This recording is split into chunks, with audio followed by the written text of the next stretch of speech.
मेरे तमाम प्यारे से दोस्तों को मेरा प्यारा सा अस्सलाम वालेकुम। तो दोस्तों, क्या आप तैयार हैं आज की कहानी के लिए? तो हमारी आज की कहानी का नाम है गोल्डीलॉक्स और 3 भालू।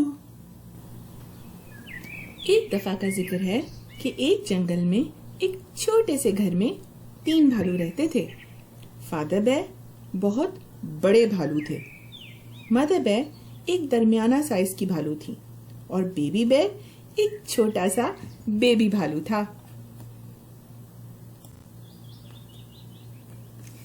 एक सुबह मदर बेयर ने नाश्ते में दलिया बनाया और उसे उन्होंने 3 प्यालों में डाला। बड़ा प्याला फादर बेयर का, दरमियाना प्याला मदर बेयर का और छोटा प्याला बेबी बेयर का।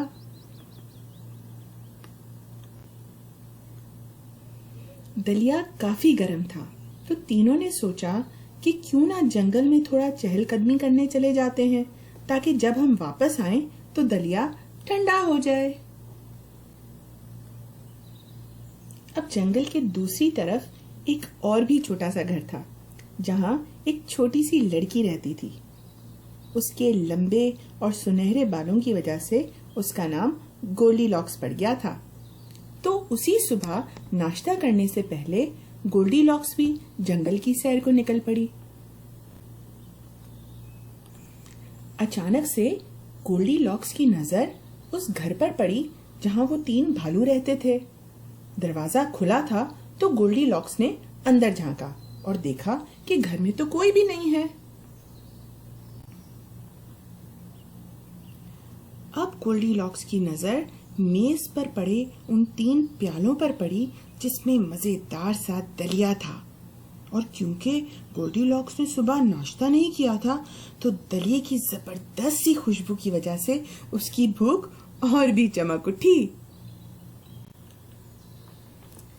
गोल्डीलॉक्स ने सबसे बड़ा चमचा उठाकर सबसे बड़े वाले प्याले का दलिया चखा, जो बहुत गर्म था। फिर उसने दरमियाना चमचा उठाकर दरमियाने प्याले से दलिया चखा, मगर उसमें तो गुठलियां थीं।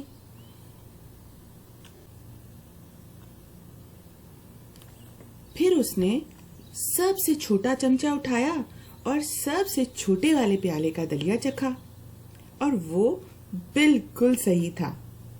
तो क्या था, गोल्डीलॉक्स ने उसे सारा का सारा चट कर लिया।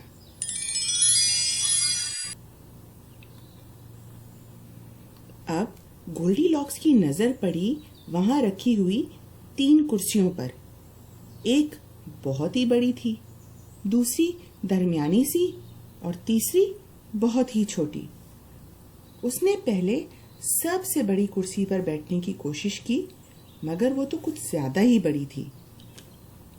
फिर वो दरमियानी कुर्सी पर जाकर बैठी, मगर वो बहुत ही सख्त थी। और आखिर में वो सबसे छोटी वाली कुर्सी पर बैठी, और वो उसके लिए हर लिहाज से सही थी, तो वो उस पर बैठ गई। मगर क्या वो सबसे छोटी वाली कुर्सी गोल्डीलॉक्स के लिए हर लिहाज से सही थी? बिल्कुल भी नहीं। गोल्डीलॉक्स जैसे ही उस पर बैठी, इसमें से एक कड़ाक की आवाज आई और वो टूट गई, जिसका गोल्डीलॉक्स को बेहद अफसोस हुआ। फिर गोल्डीलॉक्स गई अंदर सोने वाले कमरे में, और वहां उसने देखे 3 बिस्तर, और वो भी सबसे बड़ा, दरमियाना और सबसे छोटा था। अब इन बिस्तरों को देखकर गोल्डीलॉक्स को कुछ थकन सी महसूस होने लगी। उसने सोचा क्यों ना थोड़ा आराम कर लिया जाए।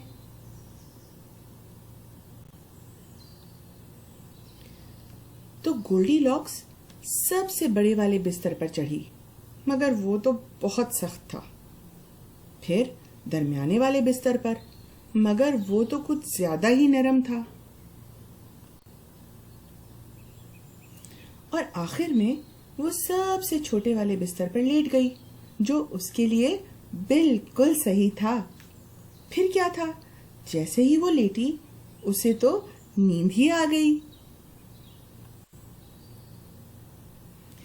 जल्द ही तीनों भालू चहलकदमी से वापस घर आए ताकि मजे से नाश्ता कर सकें। फादर बेयर ने अपना सबसे बड़ा दलिए का प्याला देखते हुए अपनी भारी सी आवाज में कहा, मेरा दलिया किसने खाया? मदर बेयर ने अपना दरमियाना दलिए का प्याला देखकर अपनी दरमियानी सी आवाज में कहा, मेरा दलिया किसने खाया?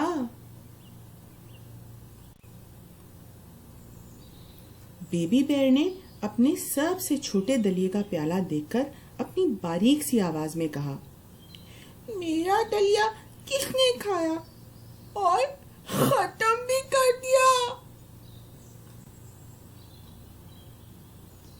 फिर फादर बेयर ने अपनी सबसे बड़ी कुर्सी की तरफ देखा और अपनी भारी सी आवाज में बोले, मेरी कुर्सी पर कौन बैठा था?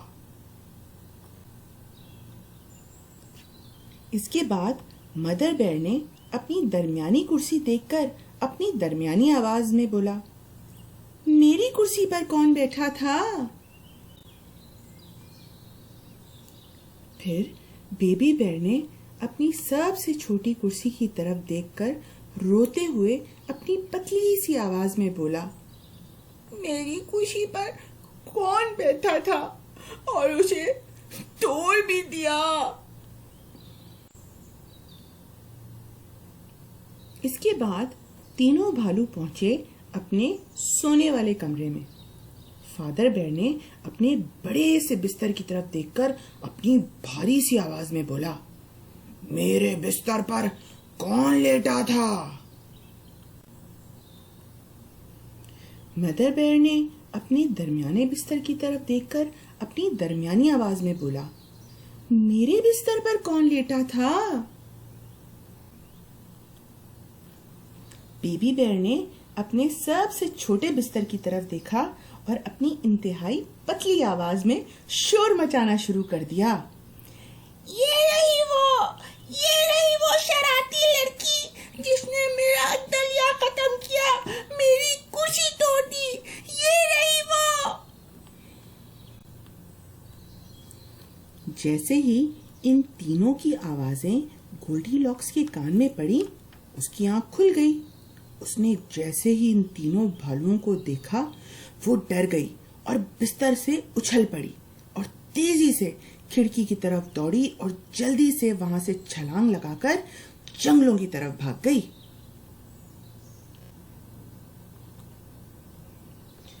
जब तक तीनों भालू खिड़की की तरफ जाते, गोल्डीलॉक्स वहां से भाग गई थी और इसके बाद इन तीनों भालुओं ने, मतलब फादर बेयर, मदर बेयर और बेबी बेयर ने गोल्डीलॉक्स को फिर कभी नहीं देखा।